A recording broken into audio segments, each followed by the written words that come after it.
Lagos State Government organizes upskilling capacity workshop for tradesmen, artisans. UNESCO earmarks 32 billion naira to tackle drug abuse, bullying in schools across Nigeria. On the foreign scene, authorities hold funerals for children, others killed in Israel Hezbollah strike. And in sports, Team Nigeria off to poor start as 2024 Paris Olympics continues. Now the details. I am Akan Usen.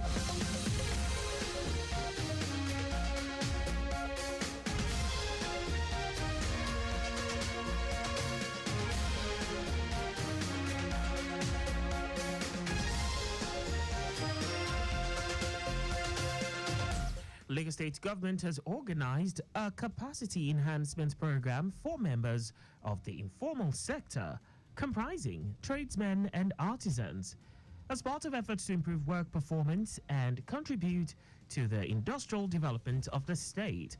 Commissioner for Wealth Creation and Employment, Akinyemi Ajibotafe, stated that the commencement of the program is a clear demonstration of the state government's commitment to capacity development for practicing tradesmen and artisans for competitiveness in Lagos State. He said the upskilling program is in line with the Themes Plus agenda of Governor Babajide Sanwo-Olu for an all-inclusive government, as well as to enable artisans and tradesmen benefit from the program and maximize their potential using modern equipment to produce more output at a higher capacity.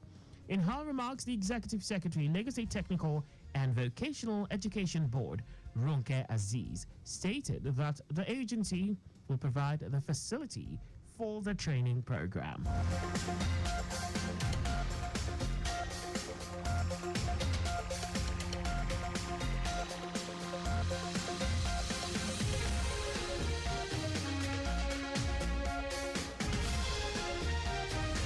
Lagos Indigenous Youth Network has urged citizens to be cautious of protests that may lead to tension and violence, and instead encourage dialogue and collaboration with leaders to address grievances. Leaders of the Indigenous Youth Network, Mubolaji Ogulende, made this call at a press conference held at the iconic Three Wise Men statue in Nuruddin Olopopo with the theme Peaceful Dialogue Over Protest.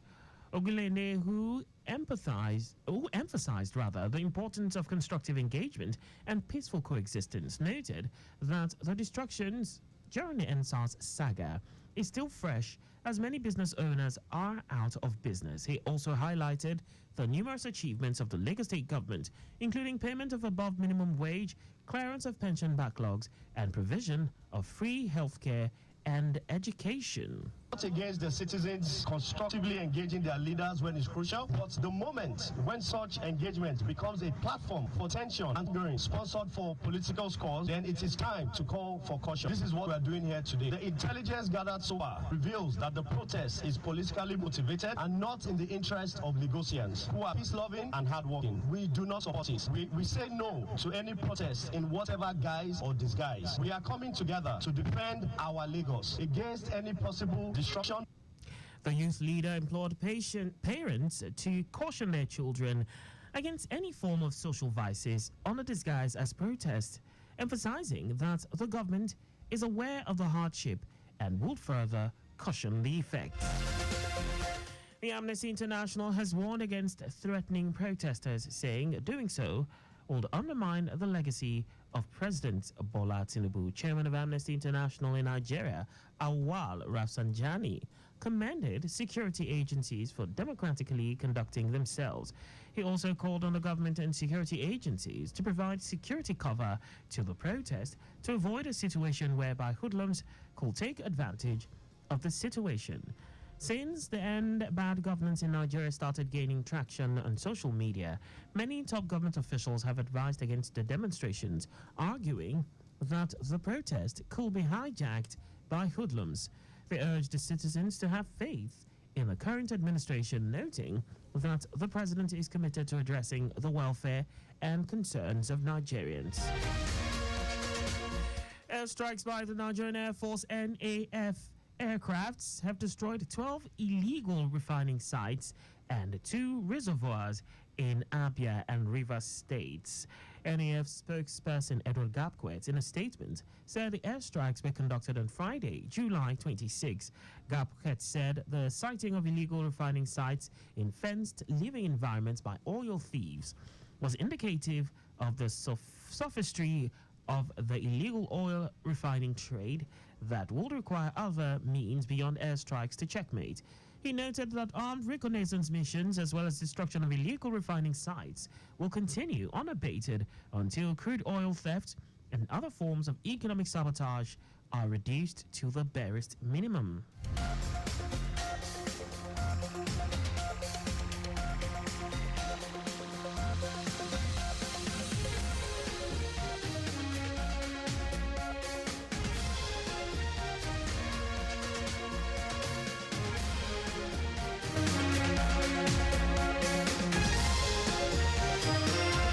Now to the rest of the stories. The United Nations Educational, Scientific and Cultural Organization, UNESCO, has announced an allocation of 32 billion naira to enhance and develop the skills of over 8,000 teachers across the country. UNESCO said the project is to ensure that teachers have the necessary skills and resources to effectively train children, positively influence them, and develop life skills, which will in turn stop drug abuse and bullying in schools.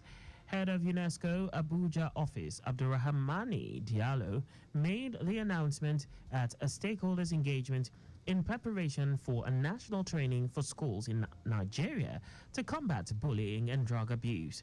Proffering solutions, Diallo stated that teachers will be dispatched to various states across Nigeria to raise awareness among adolescents and children to curb bullying among students and drug abuse prevalent among youths. He also advised that schools should provide safe spaces to enable students to speak out when they are bullied. The Socio-Economic Rights and Accountability Project, SERAP, has asked the Central Bank of Nigeria, CBN, to account for over 100 billion naira dirty and bad notes and other large sums of cash awaiting examination, which are kept in various branches of the Apex Bank. In a statement, the Deputy Director of SERAP, Oluwadari Kolawole, criticized the Apex Bank for not providing information about the location of the mentioned amount. Kolawole said the group approached the Federal High Court in Lagos seeking an order to compel the CBN to come forward with the information. The suit, filed on behalf of SERAP by its lawyers, Kolawole Oluwadari and Adelanke Aremo, read in part, Nigerians have the right to know the whereabouts of public funds. Granting the reliefs sought will advance the right of Nigerians to restitution, compensation, and guarantee of non-repetition. No date has been fixed for the hearing of the suit. And now to foreign news. Funerals have been taking place for the victims of a rocket strike in the Israeli-occupied Golan Heights. At least 12 people, mostly children, were killed on Saturday when a rocket hit a football pitch in Majdal Shams. Israel has blamed Hezbollah, but the Lebanese militant group strongly denies any involvement. Early on Sunday, the IDF said it had conducted airstrikes against 7 Hezbollah targets deep inside Lebanese territory. Israel and Hezbollah have been exchanging fire regularly since October when the Israel-Gaza war began. And now sports.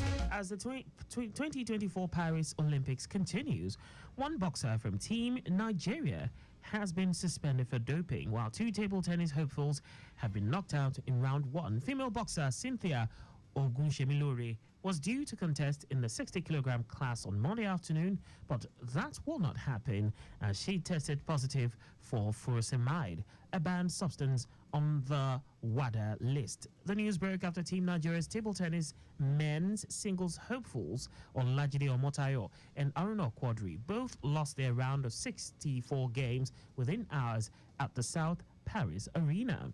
Meanwhile, Super Falcons will tackle Spain in the women's football event in a make or mar contest. And And that's all for the news at 4. Just before we go, slow down at road junctions, intersections, and pedestrian crossings. You can follow us and like all our various social media platforms. On X, Traffic Radio 961. Facebook, Lagos Traffic Radio 96.1 FM. Instagram, Lagos Traffic Radio 961. On YouTube, subscribe and watch us live on our channel, Traffic Radio 961. You can also visit our website on www.trafficradio961.ng. Did you know that the Sanwo-Olu administration initiated 500 hectares rice farm technology intervention project?